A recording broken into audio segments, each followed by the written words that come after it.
So Chicago, listen up. Uber turns the tables on the city council. I know that a lot of drivers are not happy about this, but you need to stay informed. What are the unions doing? What type of deals are the unions doing, behind your backs with Uber? This podcast from Gist explains it very, very well. Crane's Daily Gist is a great study guide. Follow us wherever you get your podcasts. Here we go. Here it comes, my friends. I'm joined by Crane's reporter Justin Lawrence here to talk about rideshare, a topic we've talked about before, but there is lots to share, so let's get into it. Tell me what's going on with Uber. Yeah, so what's new here in Chicago is Uber, to the surprise of many, signed what's called a labor peace agreement with the International Union of Operating Engineers, kind of known as Local 150 here in Chicago and Illinois politics. They are pretty influential, and especially in Springfield. This agreement essentially says Uber will not interfere with Local 150's efforts to organize rideshare drivers who, remember, are not Uber employees, they're not Lyft employees, they're defined as gig workers, independent contractors, and that's something these rideshare companies have fought tooth and nail and spent hundreds of millions, if not billions of dollars across the states to keep it that way. This would not change that. I kind of use all the same terminology as if they were fully unionized employees. It's all somewhat quasi-official. They would be organized, they would be members of Local 150, but they would not have their employment status changed. Uber obviously likes that. And it's an interesting sign that Uber is probably potentially willing to pay these drivers more, provide them with some level of benefits, some level of protection if they get injured on the job, right? Right. It's too early in the game to see if that will play out, but it is a significant step here in Illinois. Yeah, for sure. So essentially, I think this is how you put it in reporting, that it was the union would organize and represent and negotiate on behalf, but it doesn't, as you said, change the classification. But it also, because they're still contractors, the same labor law protections would not be available as if they were full-time employees. They would have a union negotiated contract, but if they were to violate that contract, rideshare drivers could not go to the Illinois Labor Relations Board to settle some of those matters. Yeah. But they would have a contract, and as Mark Paulus, he's kind of the political guru at Local 150, told me, what gives that contract teeth is that Uber should know that their union will steadfastly argue and negotiate on behalf of their members, and if Uber doesn't follow through with any potential negotiated contract they have, then you're not going to get an Uber to O'Hare or into the city or anywhere else, because they will flex their muscle in that way. So we're a long way between now and then.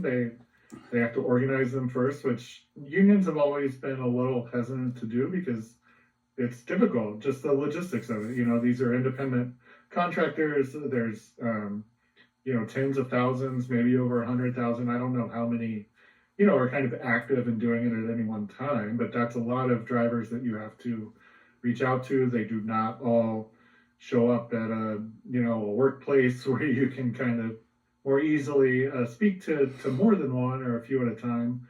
It'll be an interesting effort, and as we point out in the story, as of right now, Local 150 is not the only union eyeing to organize drivers. SEIU and the machinists here have kind of jointly said that they're going to work together.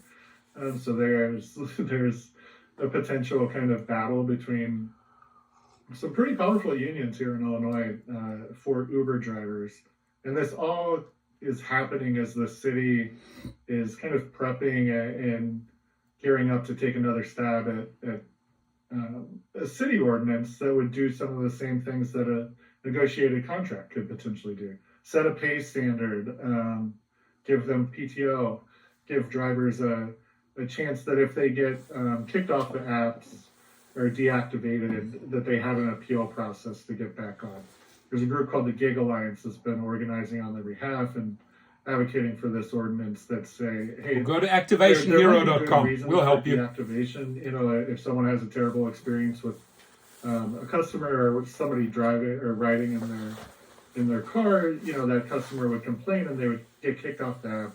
But they say that's not always the case. There's lots of incidents where the customer is lying or, you know, not really being truthful, and the drivers need a chance to appeal.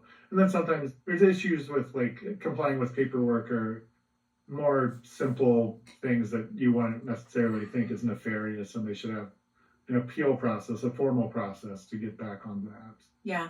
Does that potentially set up this clash between, you know, a union and the city, or this, you know, those who are supporting this ordinance?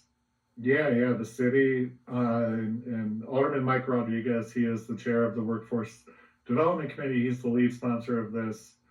He had, I believe, 31 co-sponsors when I spoke to him last, or on the bill that is filed. Sometimes that changes depending on, you know, people signing on at the front end of an ordinance doesn't mean that you have to vote on it on the back end when it finally gets to the city council, right? But it'll be tough for him to navigate with Local 150 involved. You know, they don't say, or they have not told me and haven't said that they will oppose the ordinance, but they do argue it would be better for drivers for that to be in a negotiated contract rather than in a city ordinance.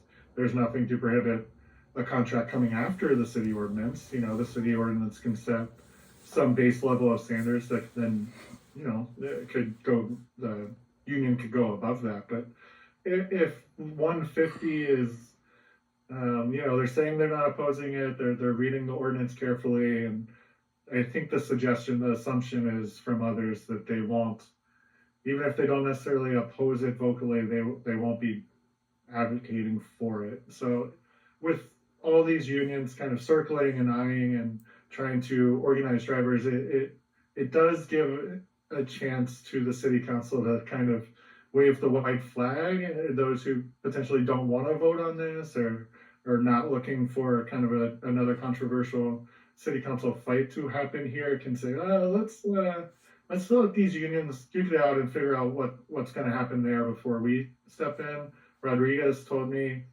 that he's not backing down. You know, he says, hey, it might take 2 years to organize a union and win a contract. We can do this now. We can give people a better pay now if we vote on this. So yeah, he is going to go that route, and we will see if he's able to garner the votes. And we've been talking about Uber a lot. What about Lyft? You know, they would also be affected by this city ordinance. They are also in the negotiating room with Rodriguez and Uber and others. They have not signed a labor peace agreement with Local 150 or any other union.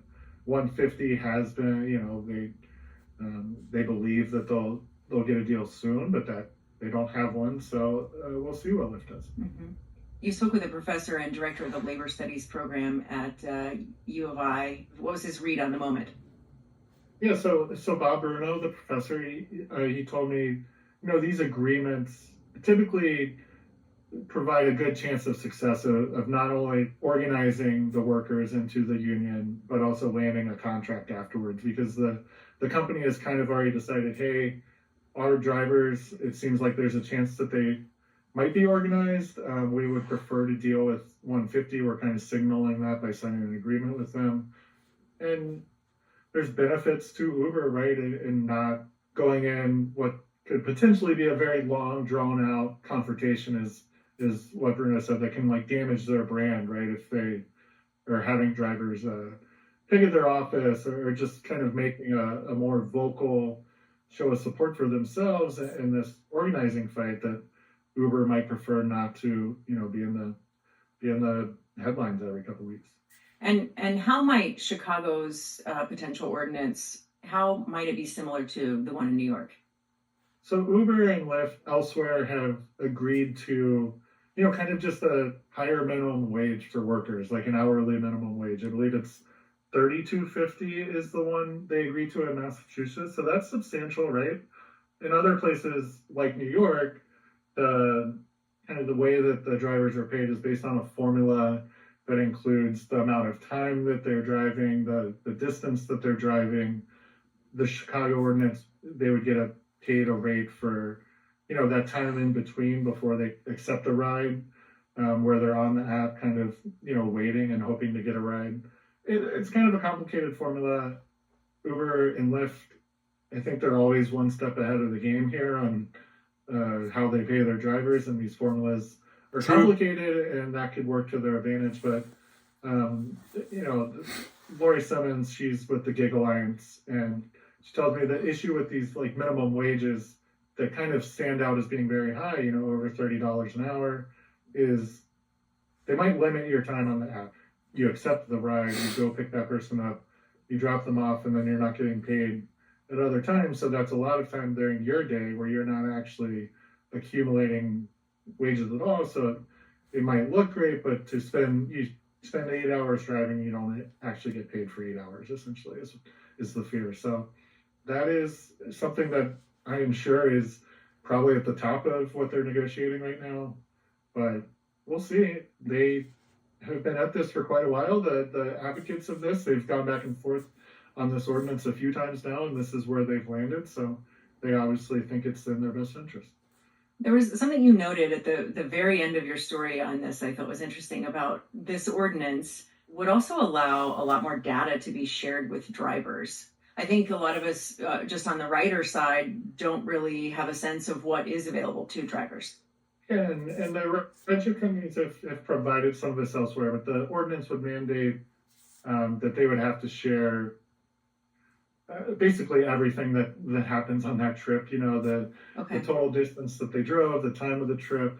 And then I think what's important here is like an itemized receipt of the fare, including, separating the pay to the driver from the tip that the customer gives them. They want all of that tip. And then they also want to know, the drivers want to know is, what percentage of that fare is the company keeping?